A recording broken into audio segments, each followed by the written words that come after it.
The angel of God called to Hagar from heaven and said to her, "What troubles you, Hagar?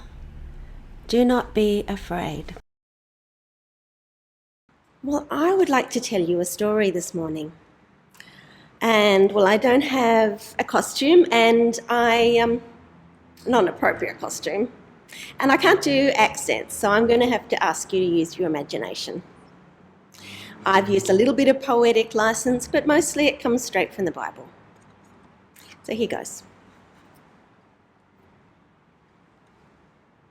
When I was a little girl, I remember playing on the banks of the Nile and dreaming about growing up and having a family of my own and never straying very far from my beloved river.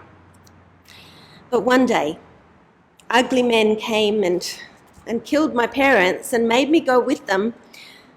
They sold me to this nomadic trader to serve his wife. So I learned their language and I did my best to avoid getting punished. But I never stopped dreaming about my river. I reached puberty as a slave to a woman who could not seem to understand that we were both human beings. I hated her, but I also gradually noticed how sad she was. She didn't have children. And as I compared myself with her, I realized that we were not really so very different. Barren women had no value, just like slaves had no value except what we could gain in the market. And sometimes I'd imagine us both there at the slave market, and I knew that I was young and strong, and I was pretty sure I'd get a better price. Yet the nomadic trader who owned us both seemed to love her in his own way, and he refused to take a second wife, so he had no children. Then one night, I was taken from my duties and washed and perfumed and given expensive clothes to wear. It was nice. It was nice to feel clean and to smell nice, but I wasn't an idiot. I was terrified of where this was heading, and as it turned out, it was heading toward the tent of my master. And the one who led me there was his wife. Then this happened night after night until it became apparent that I was pregnant. And then it stopped and I returned to my ordinary servitude. But as the child grew within me, this inner turmoil also grew. My anger, my feeling of being trapped and hopeless all competed with this new emotion of protection for this child. This turmoil made me impulsive at times and sometimes showed itself in smart comments to the woman who had not been able to conceive a child as I had. And she didn't like that very much, and she dragged me to her husband and demanded that I be punished. I held my breath, and I hoped that he'd be merciful for the sake of the child, his child. But I knew what he was going to say before he said it. "She's your slave, do what you like." And with those words, my troubles multiplied. I was beaten regularly. I was required to do the hardest and most dangerous chores. I was given barely enough food to sustain myself, let alone the little life that was growing inside me. So one night, after the women went to sleep, I snuck out of the camp and ran away. I didn't take anything with me because I didn't own anything. And out there in the wilderness on my own, I had no illusions about my ability to survive. I just knew that death in the wilderness would be preferable to life in this camp. But I found a spring and was grateful that I wouldn't die of thirst while I was waiting to die from hunger. But as I lay there by the spring, I heard a voice. Hagar, slave girl of Sarah, where have you come from? And where are you going?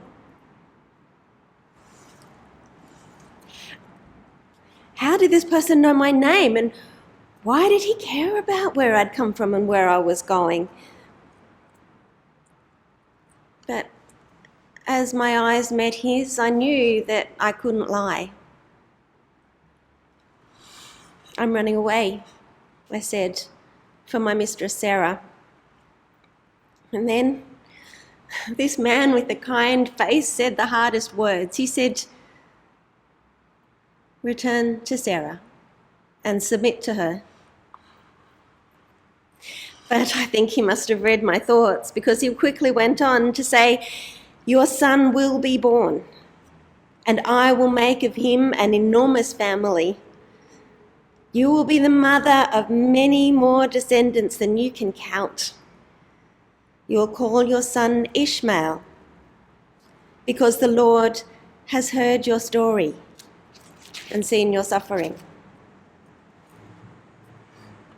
As I looked up and I met his eyes again, I suddenly realized that I had seen God.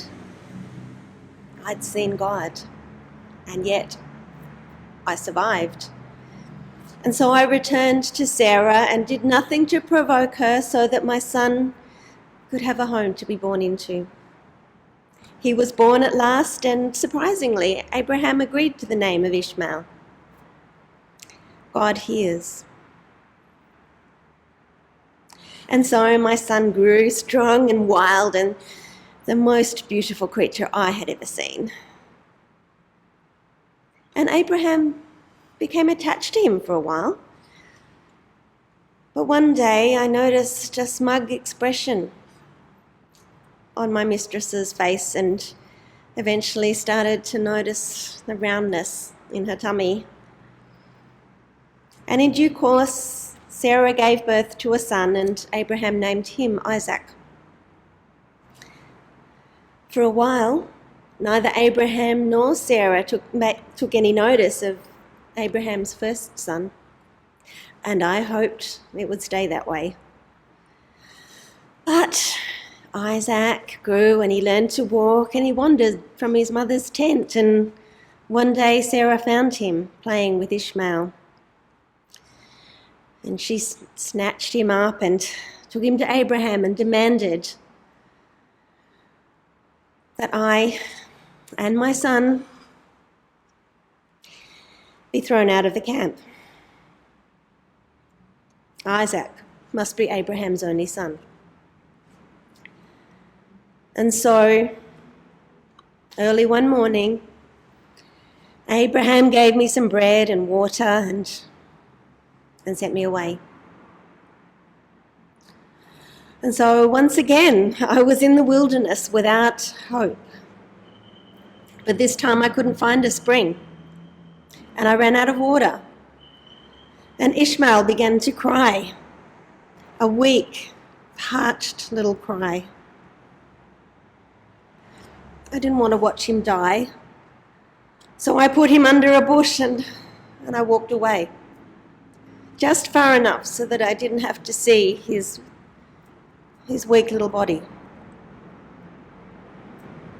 And then God again. What troubles you, Hagar? Don't be afraid. Return to your child and hold him. He will live and will be the father of a great nation. And God showed me a spring with plenty of water. And so I became a free woman, and my son grew to be a man and to marry a nice Egyptian girl, and have lots of children who all make me so very happy. Abraham and Sarah, on the other hand, well, it seems that they'd been called to produce a family that would restore humanity and heal the world. And starting from parents like that family had a lot to learn. So, they had abused their Egyptian slave girl. And so within a few generations, their family would learn all about slavery in my home country of Egypt.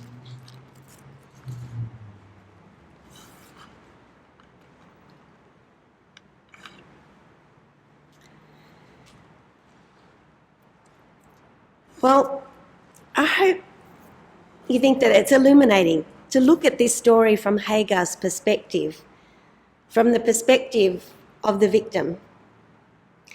In recent years in the West, a lot of people have been taking a fresh look at our history from previously unexplored perspectives.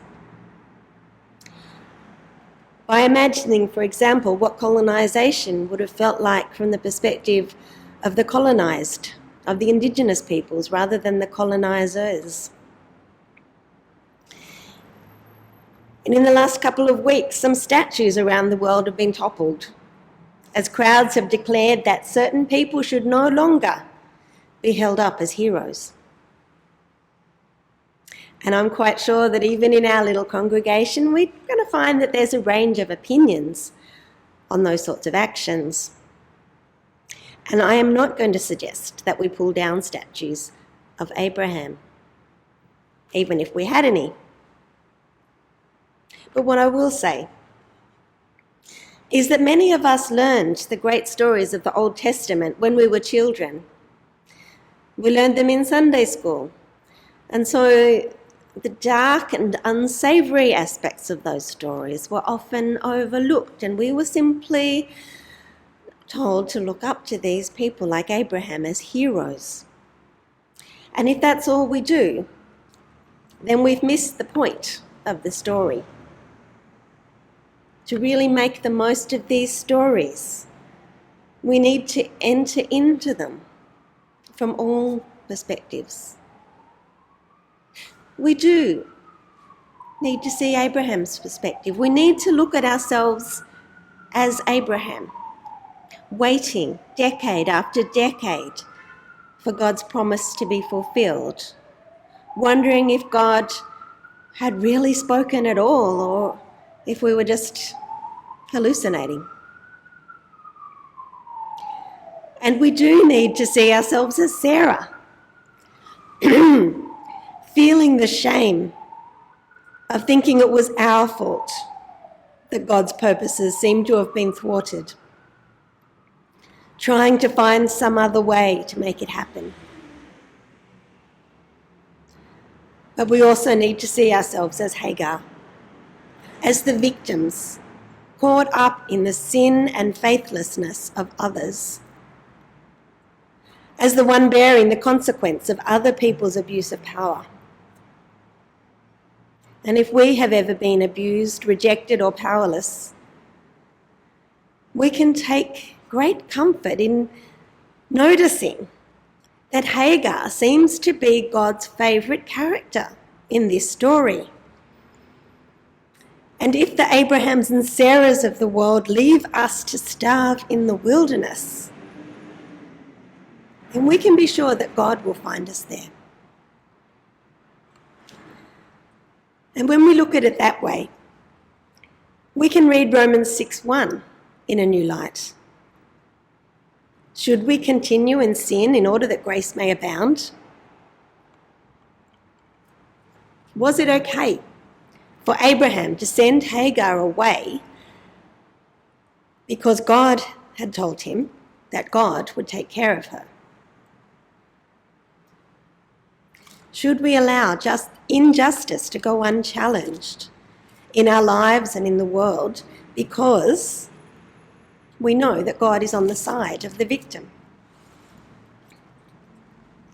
I hope with Paul you would say, by no means. How can we who have died to sin go on living in it? We have been united with Christ in his death as a victim of injustice. That is the primary place where we enter into the story of the human race, suffering with Jesus, weeping with Hagar, and identifying with all who are exploited and abandoned in our world. And so in that place of tears, may the Lord see you, may the Lord hear you, and may the Lord be with you. Amen.